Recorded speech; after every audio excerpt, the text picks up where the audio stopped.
Well, I'm back with the second part of the video. Now we have to talk about two important notions, time and tense. Time is a non-linguistic concept. It is a concept related to the real world, let's say. It is connected with our perception of past, present, and future. Okay? Tense, on the other hand, is a linguistic concept. It is a grammatical concept. And it refers to the correspondence between the verb form and our concept of time. What does this mean? Well, it means that it is the grammatical marking on the verb.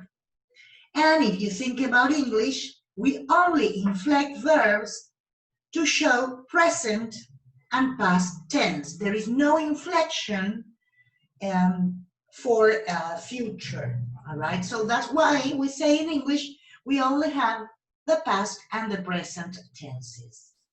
This does not mean that we cannot refer to the future, but we don't do it through an inflection on the verb. So another important concept when talking about the verb phrase is aspect. Aspect defined as the manner in which the action is experienced, either as completed, and that would be the case of the perfective aspect, or in progress, which corresponds to the progressive aspect. You see here between brackets that we also have what we may call unmarked aspect, which means you have no perfective or progressive aspect. And another important concept is mood, which is related to the factual or counterfactual status of the predication. When we talk about mood in English, we have to talk about the indicative, the imperative, and the subjunctive mood. We're going to focus on this later. Let's move on now to the question of word order in the complex verb phrase.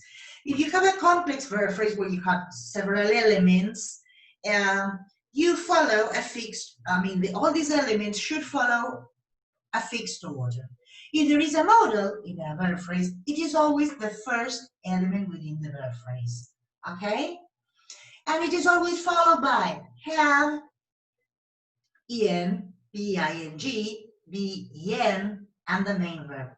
What do we mean? We mean that if you have a modal, it comes first, then perfective aspect, then progressive aspect, and last, the passive auxiliaries before the main verb.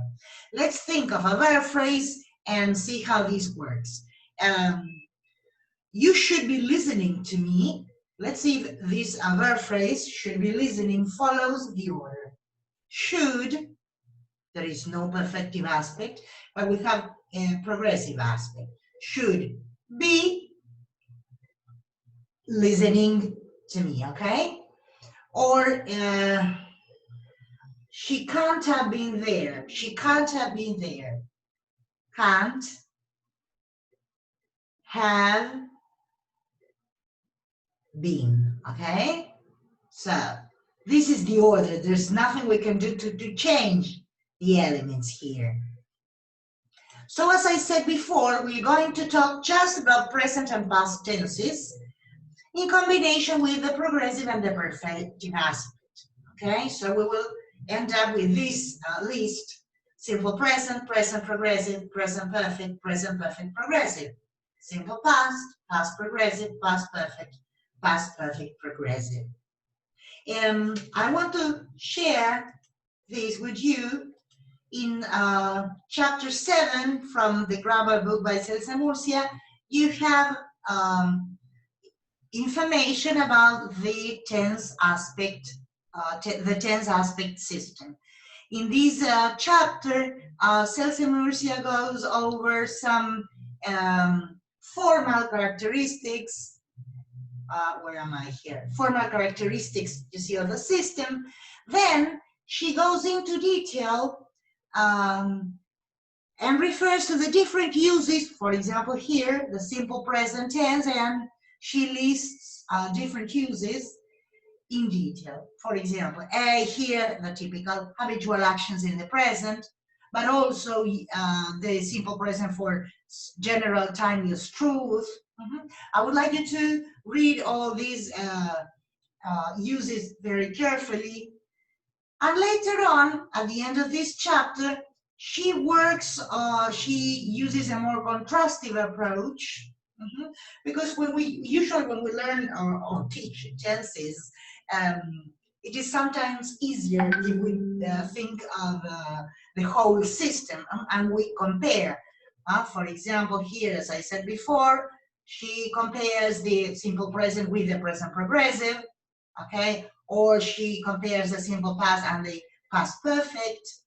So I would like you to read all this chapter carefully, and I will open a forum where I will suggest some kind of activity, all right, related to the verb phrase.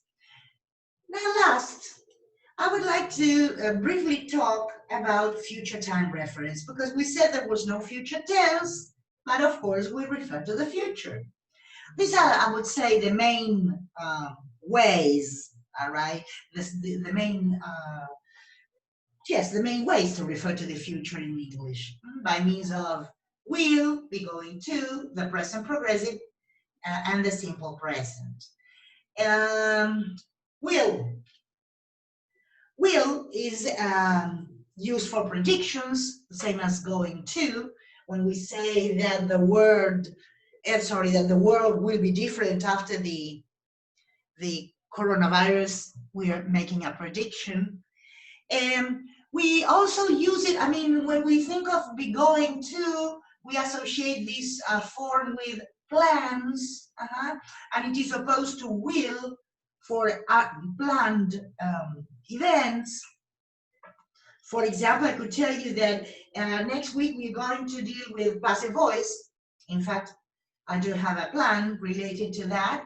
But if somebody, okay, if a student wrote to me saying that something like, oh, I really have no idea what a primary auxiliary is, I could answer back, don't worry, I will talk about that next week.